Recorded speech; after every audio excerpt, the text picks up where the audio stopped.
Ya. Sedangkan Menteri KKP itu, kawan saya kerja di pabrik pembuatan NaOH dan HCl, itu harusnya itu dari air laut Pak, dari garam. Tapi garamnya itu nggak mau dari Indonesia. Garam murni ya? Garam murni 99% NaCl. Indonesia belum bisa, dia impor dari Australia. Itu produknya itu ada di Ciwi Kimia sama di Asahi Mas. Ini yang produsen NaOH HCl itu dari air laut harusnya, tapi dia dari garam, dia dari Australia.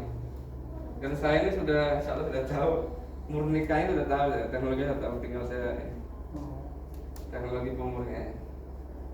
Dan NaCl nanti untuk bahan baku ini natrium karbonat. Jadi mudahnya gini ya, bahan baku. Ini saya lihat bahan baku itu NaCl, NH4OH. Ini pupuk untuk bakteri Pak, kayak untuk fermentasi itu pakai NH4OH. Ini ada batu kapur, CO2. Ini bahan baku. Produknya natrium karbonat, kemudian kalsium klorida. Ini turunannya ini banyak Pak. Ini ada natrium benzoat, ada ini banyak lah saya jelasin. Jadi NaCl murni saja sangat laku di Indonesia, kita impor semua.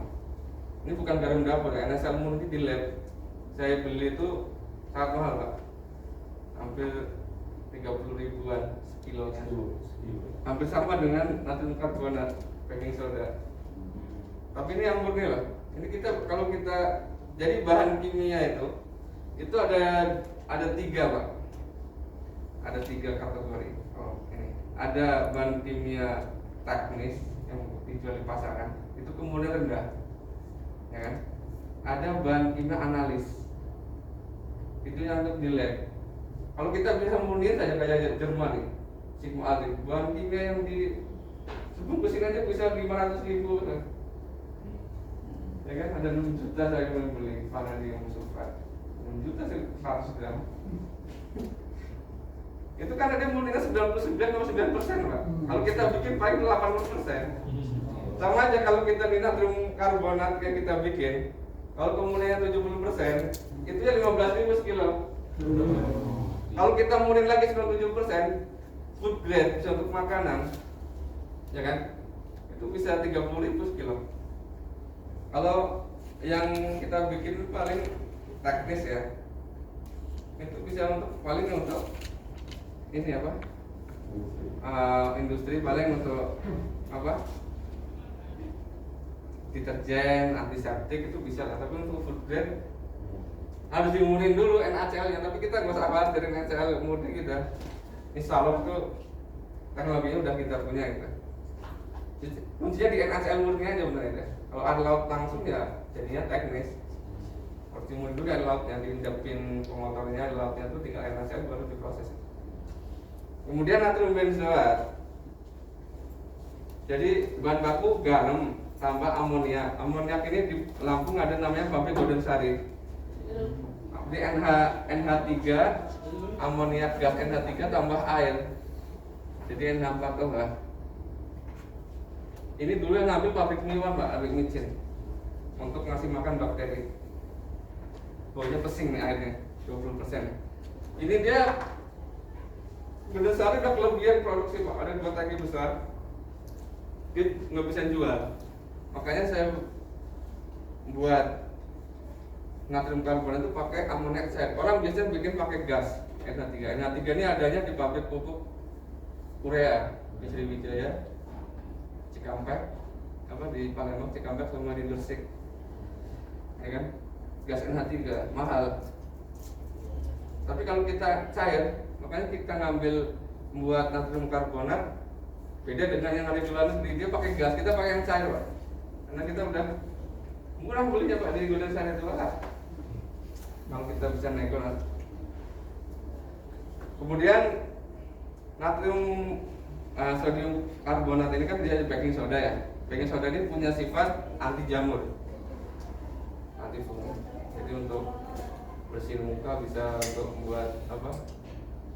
Obat-obat muka itu loh Pak. Apa? Kosmetik. Goreng-goreng kosmetik itu ada ini, ada baking sodanya dalam itu. Kemudian kalau kita tambah asam benzoat, jadi natrium benzoat jadi pengawet. Jadi kita kan basisnya pertanian. Saya pernah ke Bangladesh itu, ada satu desa memang pertaniannya itu ini Pak, mangga, kabupaten, mangga semua. Jadi nggak bingung pemasaran, karena ada pabrik jusnya. Yang buat ya mungkin BUMD kita lah, ya kan? Enggak, ya punya pemerintah, yang diekspor ke Arab, jus mangganya itu. Jadi mangga di jus biar awet sampai setahun, tambah natrium benzoat Pak. Satu liter itu, 1 liter itu cuma 0,6 gram 1 liter. Jadi ada sifat antibakteri, antivirus. 0,6 gram, sangat sedikit Pak. Nggak nyampe segram ini, setengah gram lebih dikit ya. Dia 0,4 sampai 0,6. Batas untuk makanan 0,6 paling tinggi. 0,4 itu udah boleh, udah awet makanan.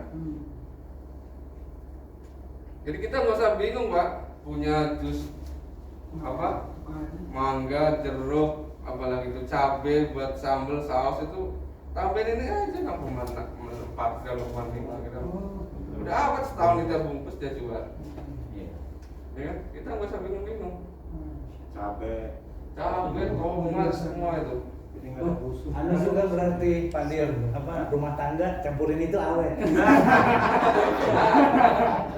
Antivirus. Nah ini saya kemarin dapat dana COVID, kapan kita pakai disinfektan manual kan? Pakai ini aja, cuman agak konsentrasinya enggak berapa gram gitu ya, titik naikin gitu, dinaikin. Iya.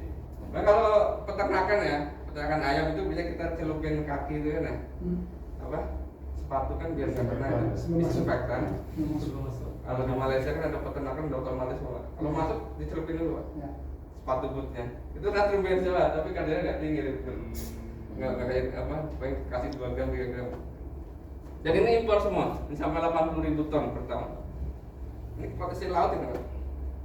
Kemudian kita ada produk ini karbon dioksida, kan biasanya orang pakai batu kapur dipanasin, keluar CO2 nya untuk sini kan. Di kapurnya ini serbuknya ditambah ke apa, limbah cair ini kan, karena kan serbuk limbah cairnya ini ditambah apa, CaOH,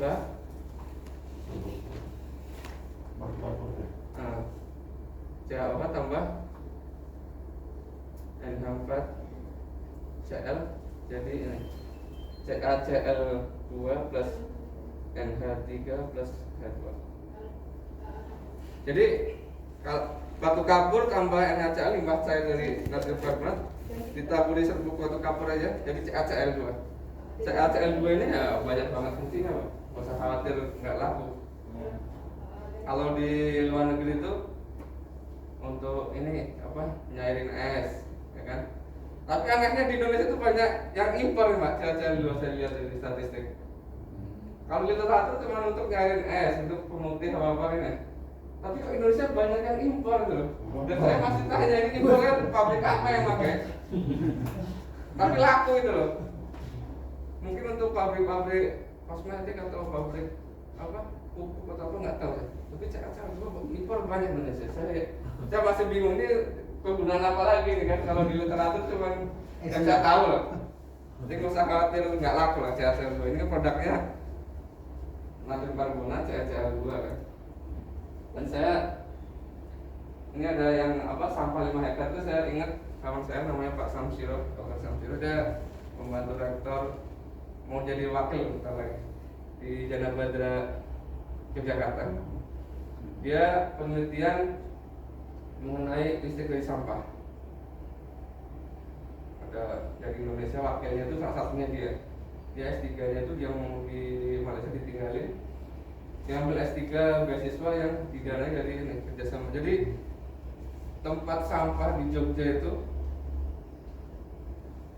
dia menduplikasi dari yang ada di Jepang. Oh, bukan Singapura ya? Singapura juga kayak gitu. Nah, jadi Jepang itu tempat sampahnya dikasih babi, Pak.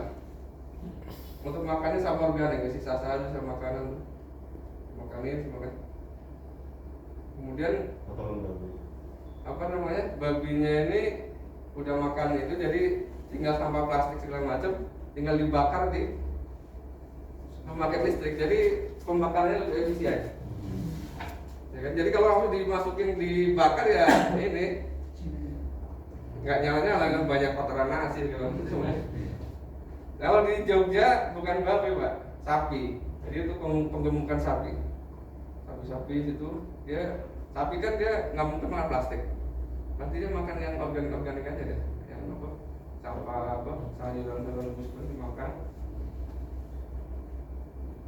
Terus itu sapinya gemuk, dijual gitu ya. Tapi katanya itu ada orang Jogja itu dia sebelum dijual dia dikarantina sapinya sampai 10 hari atau berapa untuk membersihkan lambungnya dari sampah. Jadi kasih makan rumput. Jadi hewannya bukan hewan jalan lah, bukan hewan yang kotor lagi. Kan dia banyak makan sampah, jadi sebelum dijual ke umum itu jadi nggak masalah untuk sapi pakai itu. Dan dia dari Jepang itu bantuannya sangat besar tuh dari JICA. Dia kolaborasinya bukan satu lembaga sih, UGM dari Jana Badra dari mana, akhirnya dapat itu dibuatin dua ini ya apa kok Pembangkit ya? pembangkit listriknya itu berapa tadi 17 kan ya Pak Setion ya? Pak Setiono 17. Paling murah itu ya, itu Paling dari murah. Jepang itu dibikinin ya skala kecil gitu, tapi ya udah untuk satu desa ya mungkin bisa ya.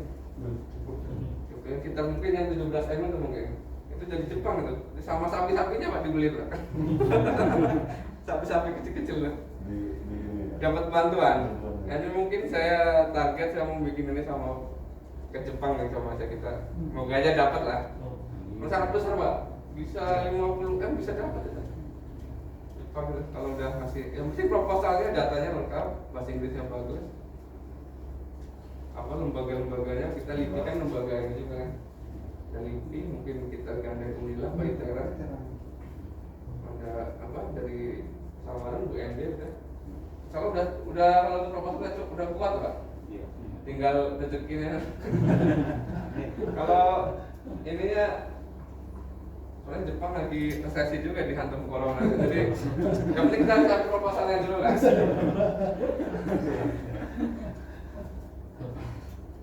Jadi mungkin itu saja potensi laut ya, potensi laut, mineral laut itu NaCl aja kalau dimurnikan aja bisa mahal, karena kita lagi ada, ya kan ada kimia teknis untuk ini, ada kimia analis yang di lab itu mahal. Ada juga yang food grade. Food grade itu di bawahnya analis sebenarnya, tapi harganya itu beda-beda, itu sama-sama bahannya sama, tapi kemarin beda. Ada lagi sekarang nano beras Pak, beras sekilo 50.000, 10.000 kan. Kalau jadi nano sekilo 500.000 Pak, di sejuta. Saat ini aja tuh. Enggak, beras aja cuma digiling, kalau tepung kan 400 mes. Ini ukurannya nano Pak, gilingnya sehari semalam. Pakai ball mill yang bisa gerak 3 dimensi. Lipi punya di kantor yang kecil. Kunyit Pak, sekilo paling 50.000 kan. Tepungnya itu yang di pasar itu ya. Jadi buat nano bisa 2 juta, 3 juta itu. Itu apa itu Pak Ketua? Lebih Kalau beras yang di Itu kosmetik. kosmetik. Nano beras, nano. Mikron, lebih mikron. Jadi yang kita unggulkan di LIPI itu kan ada Pak Nurul, ada Ketua Masyarakat Nano Indonesia. Itu saya kemarin beli nano bubble 35 juta itu. Itu kapan tambah Pak? Tambah dikasih untuk menaikkan oksigennya pakai nano. Ikannya kadar air ini kan. Jadi gelembungnya nano. Jadi kayak kita Coca-Cola itu Pak. Nggak kelihatan tuh, tapi kalau kita kotor-kotor keluar gasnya nggak? Tahu nggak? Jadi udah masuk dalam air ininya, oksigennya nggak kelihatan. Nah ini saya pakai untuk nano bubble-nya ini aku pakai untuk produksi ini buat rim karbonat ini. Jadi CO2 nya nggak kelihatan nanti nggak bisa dilihat. Dalam bumi nggak kelihatan saking kecilnya ya. Udah masuk ke air laut kita masukkan CO2 nya dulu. Ya, unggulan Pak Nurul itu ya. Kita nggak usah nano-nano yang aneh ya, nano yang rempah-rempah kan biasa rempah-rempah di Eropa nggak punya rempah-rempah kan, dibuat nano aja udah jadi obat jadi apa semua.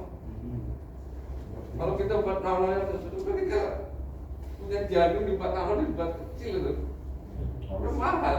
Nano ini kalau kita buka muat ini Pak, terbang. Jadi nggak terikat gravitasi deh nano. Jadi kalau nano tapi masih itu bukan nano belum. Jangan percaya. Nano itu dia Tabung ya. saking halusnya itu nggak terikat gravitasi deh.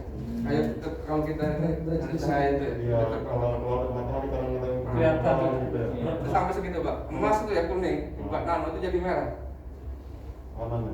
Warnanya jadi merah. Kalau kita buka Serbuk tutupnya, emas ya, jadi serbuk emas warna merah gitu. iya serbuk emas. Kalau dibuka begini ya kayak air raksa gitu, udah ngalir gitu. Kalau kita buka ya terbang semua. Hilang 10 kilo. Jadi kalau dimasukin kapsul atau bahan namanya ini 10. bisa 100 kali lebih ampuh dari yang biasa. Makanya yang biasa kapsul memang zat aktifnya itu 1 kapsul ya, bukan 1 gram. Kalau di nano paling 1/100-nya 1 gram. Karena dia langsung ke sel khusus loh. Iya. Kalau kita kan udah ini, nano itu udah nggak bisa dilihat lagi, pakai alat mikroskop. Kemudian tadi nyinggung apa tambang emas ya. Di tambang emas di Sulawesi ini ada kerjasama dari Amerika dulu. Saya lihat di YouTube ya. Jadi dia pakai ini Pak, nggak pakai raksa. Jadi raksa itu memang dihasilkan dari industri rumahan Pak, raksa di masyarakat kita ini. Jadi di batuan namanya Sinabar di pedalaman Kalimantan sama Sulawesi itu batu Pak. Dipanasin aja, distilasi suling kayak nyuling minyak asir itu. Itu raksa itu. Jadi rasa. Raksa. Dijual di tambang-tambang itu paling mereka punya satu botol aqua itu udah Batu Sinabar. Batu sinar. Apa isi apa pori dari pori itu? batunya Pak. Batunya juga. Kayak kalau kita kan galenas ini, timbal ya. Timbal kita panas kan mencair kan. Nah, Kalau dia batu, mencair. iya mencair. Nanti lama bisa muap. Muap didinginkan jadi. Jadi bahayanya raksa ini karena sangat dijual bebas Indonesia sangat banyak kalau kita nyari di pasar gelap itu banyak. Itu bahaya banget Pak buat kesehatan. Saya neliti sisa pasirnya penambang emas di Pesawaran ya, Bapak Sulawesi itu, kita ngambil 10 karung dulu, itu sampai 200 sampai 500 ppm raksanya harga itu. Tapi masa masih tinggi itu, masih 10 ppm, ada 12 ppm 7 ppm sampai berapa itu. Saya pakai teknologinya itu flotasi. Jadi pasirnya itu dihalusin, ditambah namanya PAX, potasium aramil santat. Jadi dia akan mengikat emas yang masih berikatan dengan logam sulfur. Karena emas kan banyak dengan sulfur ya. Tapi gas dari kompresor itu dipakai buih, flotasi kan buih. Jadi yang dibuih itu emas Pak. Emas yang ada sulfurnya. Dia semua yang ada sulfurnya akan ikut buih. Besi yang ada sulfur, sulfur apa, tapi dia akan naik ke atas semua. Termasuk emas, besi, apa semua yang ada sulfurnya pokoknya ke atas. Jadi habis diflotasi kan dari pasir itu paling 1 karung ya, paling dari 1 ember ininya apa yang kita dapat itu masih belum emas ya, masih habis itu kan, tapi kan udah lumayan tuh dari apa 7 ppm jadi 12 ppm, mobil 2 kali lipatnya. Jadi kita usah ngolah yang banyak di apa kayak di mana Freeport Pak itu juga flotasi. Kalau rakyat kan enggak kasih raksa di dulu saya raksa itu kan. Jadi masih banyak kebuang, jadi nggak kelihatan flotasi. Flotasi ya syaratnya itu harus halus ya. Kayak semakin masukin bone dulu. Kalau yang di Sulawesi itu dia nggak pakai flotasi, tapi dia dihalusin dijemas itu dimasukin ke bone meal yang dalamnya ada apa? Ada bola-bola bajanya itu. Sampai halus, habis itu ini bone meal. Ada bola-bolanya kan. Habis itu masuk ke unit ini. Dikasih ini ijuk yang apa? Hitam itu. Kalau enggak keset welcome disusun banyak. Masa Nah, nanti kan air sama pasir yang udah halus ini akan dialirkan sini ya. Nanti emasnya ini kan berat, akan nempel di keset welcome itu. Yang pasir-pasirnya akan kebuang. Nanti ini diambil dimasukin di bak, dicuci lah. Biar pasirnya nempel di sini ngumpul sini. Nah pasirnya ini nanti tinggal daur ulang.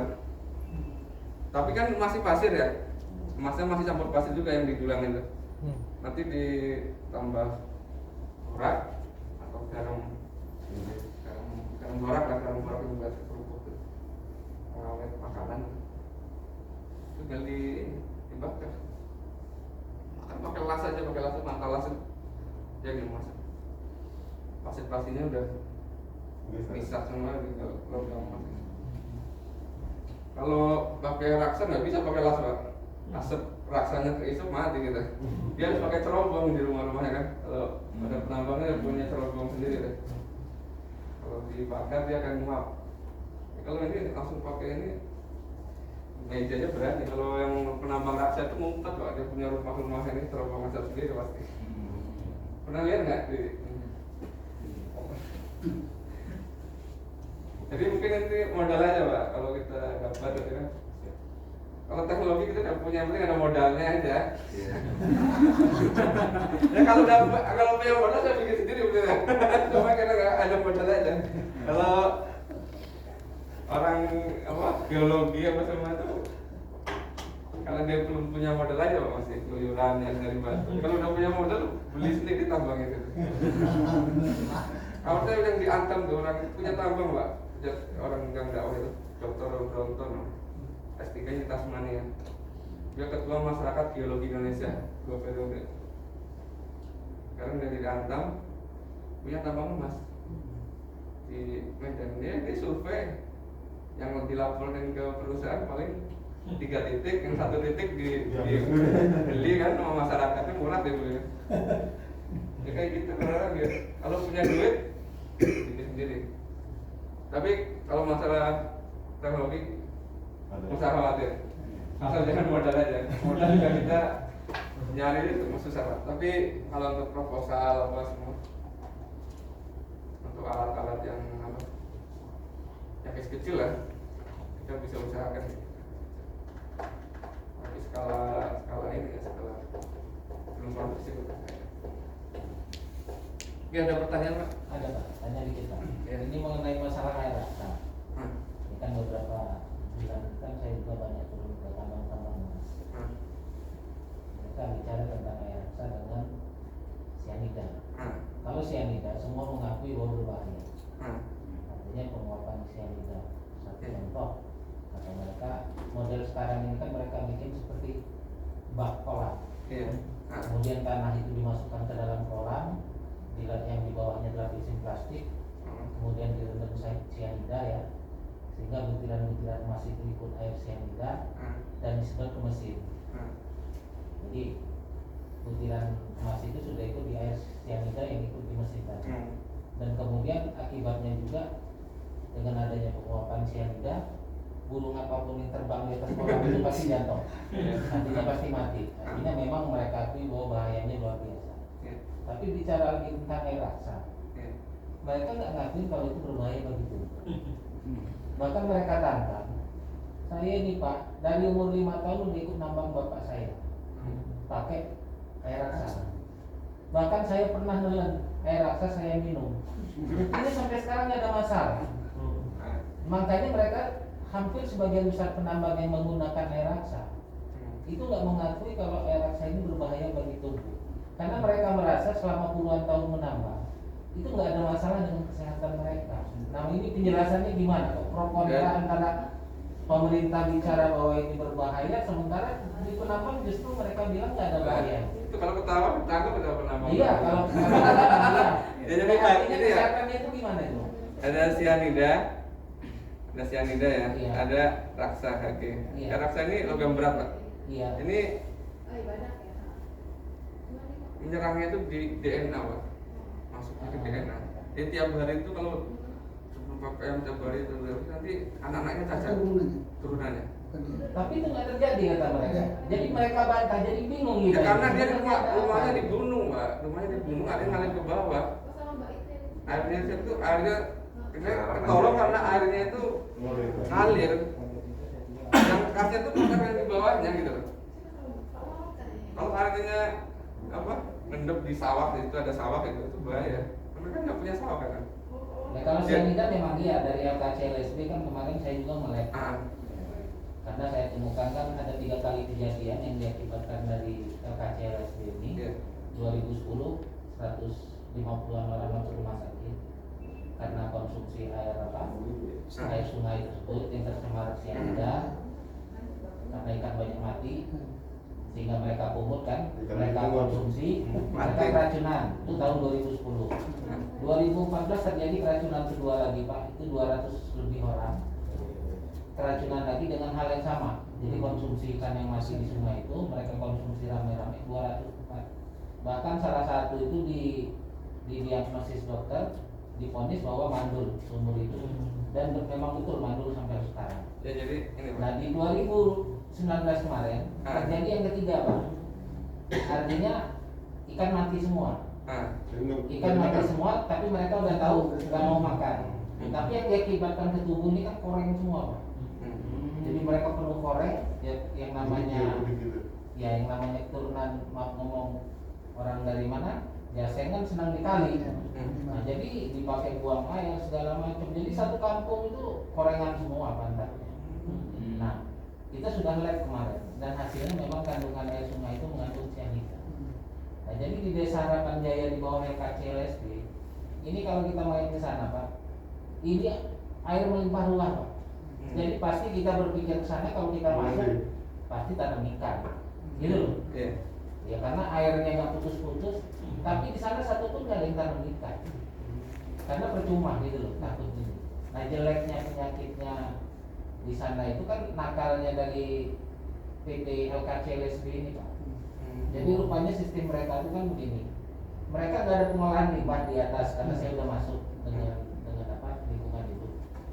Jadi mereka tempatkan dulu di seperti kolam. Mereka tunggu nanti situasi hujan besar Pak. Jadi begitu hujan besar itu kan biasa di bawah itu banjir bandang.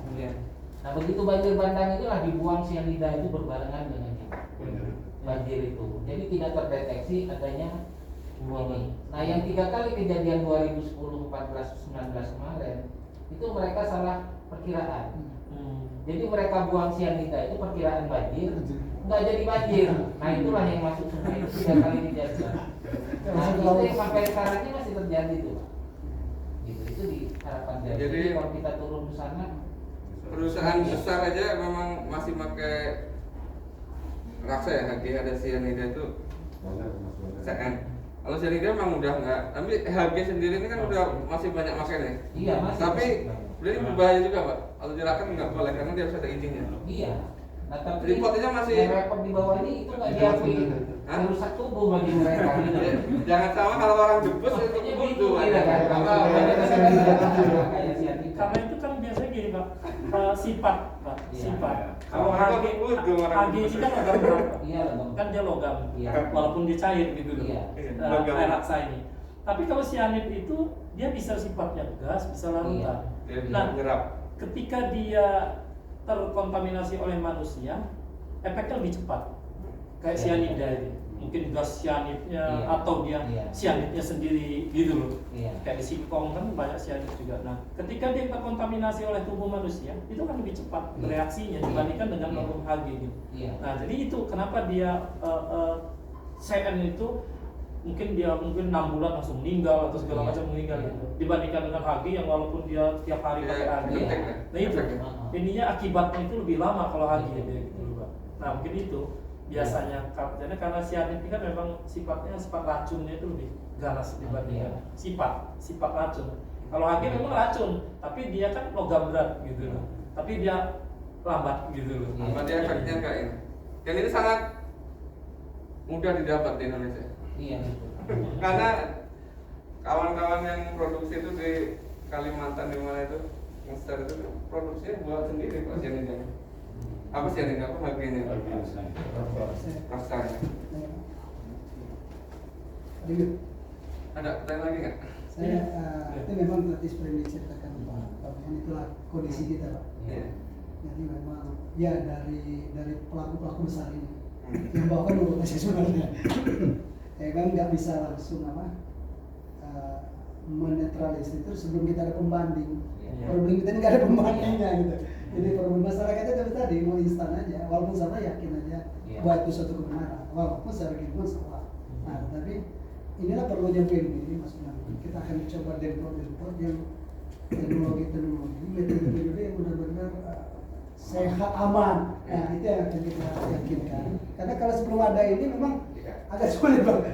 Kan dari atas kita lakukan begitu ya. Kami sendiri cukup lama di kesulitan-kesulitan ini. Ada ajakannya. Nah, tapi kami kembali ke ini Pak, ke natrium ini dan sebagainya. Begini Pak. Ini teknologi nanti yang nanti akan Bapak bawa. Memang kami dengan Pak Bir ketika pertama masuk musyawarah memang sebenarnya ada dua. Pertama pemberdayaan masyarakat, yang kedua meningkatkan ilmu pengetahuan, yang ketiga teknologi. Kalau teknologi ini ada, ini kasus beras kita kotak-katik begitu aja. Tadinya kita, wah ini beras ini bagus, ini beras bagus. Ya levelnya udah aja. Tapi setelah dibawa ke salah satu tempat yang teknologinya masya Allah, pantas bilang beras apapun dipolis jadi bagus. Oh. Jadi teknologi memang luar biasa. Jadi di sana tuh Pak, udah saya tahu nih kalau kelemahan beras. Jadi bukan hanya dari bibit, bukan dari pupuk, tapi teknologi air. Jadi di situ tuh macam-macam produk bagus, tinggal kasih karung aja. Tinggal pesan nih ke pemilik apa pabrik yang canggih nih. Mau apa yang rojolela atau apa? Ya, itu teknologi ya. Nah, saya kembali lagi ke teknologi. Benar kita semua. Kalau kita teknologi lebih besar, lebih tinggi, ini pemain-pemain yang bawah ini nggak akan bisa ikut. Nah, problemnya satu Pak. Kami pengalaman menggarap teknologi ini itu di bidang maintenance. Banyak di kasus kami. Jadi ketika terjadi trouble, nggak usah jauh-jauh di kasus kami ini. Oleh trouble berhenti benar. Kenapa? Karena suku-suku cadang menunggu sementara ini udah menumpuk. Jadi ya ini problemnya. Ini mohon maaf baru di Lampung ya. Baru di Bandung ya di teknologinya. Nah, yang kami maksud nanti teknologi yang nanti akan Bapak buat nanti. Apakah mudah-mudahan tidak seperti ini. Jadi ketergantungan